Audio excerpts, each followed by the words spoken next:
video, another Dayan adventure na naman. Kaya bumangon ka na dyan at samahan akong gumala! So ayun na nga mga kakamang, nasa Alaminos City nga ang auntie nyo nung holiday. Malamang walang pasok, kaya anong gagawin? Di gagala na naman ang auntie nyo. Pupunta nga kami sa 100 Island at dito nga kami dadaong sa Buod Mangrove dahil mas malapit daw. Pero bakit parang mas malayo kaysa sa Lukap, Katawar? Ayun na nga, nag-register na yung tita namin para makagora na kami as Encantadia. At dahil adventurers kami, hindi kami dadaan ng Lagusan. Maglulungkat kami at gagamit ng bangka para mabilang namin yung isla kung 100 ba talaga.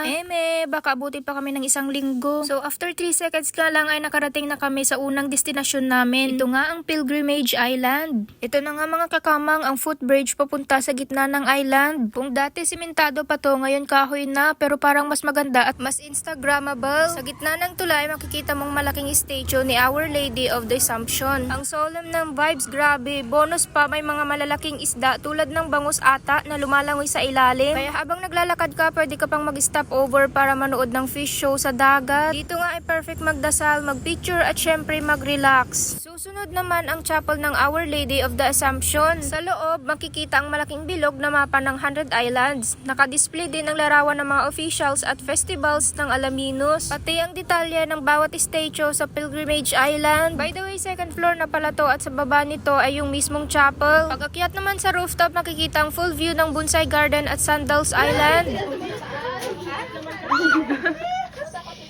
Pagkatapos ngang manginig ng tuhod naming bumaba ng chapel, manginginig nga ulit para akyatin ang Bonsai Garden. Isang island pa lang to, Katawar. So habang nasa tuktok nga ay natsambahan namin ang mga nagbabanana boat, which is isa sa mga activities dito sa 100 Islands. Ayan, tanaw din nga ang kabuuhan ng footbridge dito. Nang makontento nga kami sa mga picture namin, lumipad nga ang aming team. Lumipat naman kami sa Quezon Island. Grabe, super linaw nga ng tubig kaya parang gusto ko nang i-dive. Kaso wala nga lang akong pang swimming attire kaya napagdesisyonan ng auntie nyo na piniling mag-zipline na lang. Kaya nag-register na ako nang makapag-recruit na ako ng kasama kong kakabahan.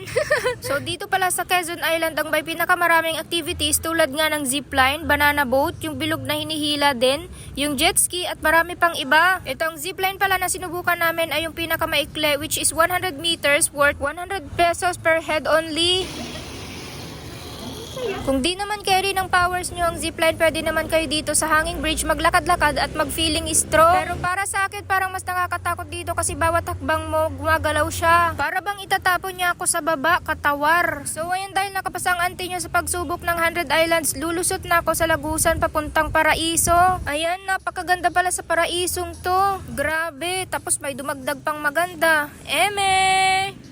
Sunod na destinasyon naman namin ay sa Marcos Island. So ang pinaka-famous activity nga dito ay ang cliff diving dito sa Imelda Cave. Napakaganda ng view, lalong-lalo na ang kulay ng dagat. Pero reminder lang sa mga masiselan sa amoy dahil di ganun kaganda yung amoy sa loob. Dahil siguro sa mga paniki na nakatira dito. After 1 seconds nga lang ay lumipat na agad kami sa ibang island para pahirapan ulit sarili namin. Last destination nga namin ay ang Governor's Island. At kaya pala hinuliton ng bangkero dahil parang ito na ang huling araw namin, Katawar.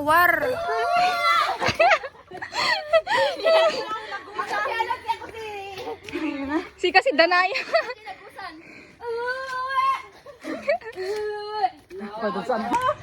Pwede ba magpagulong-gulong na lang?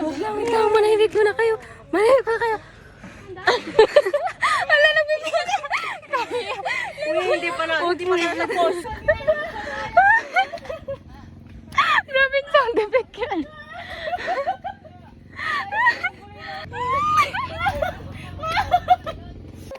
Tangina, meron pa ba? Mahima.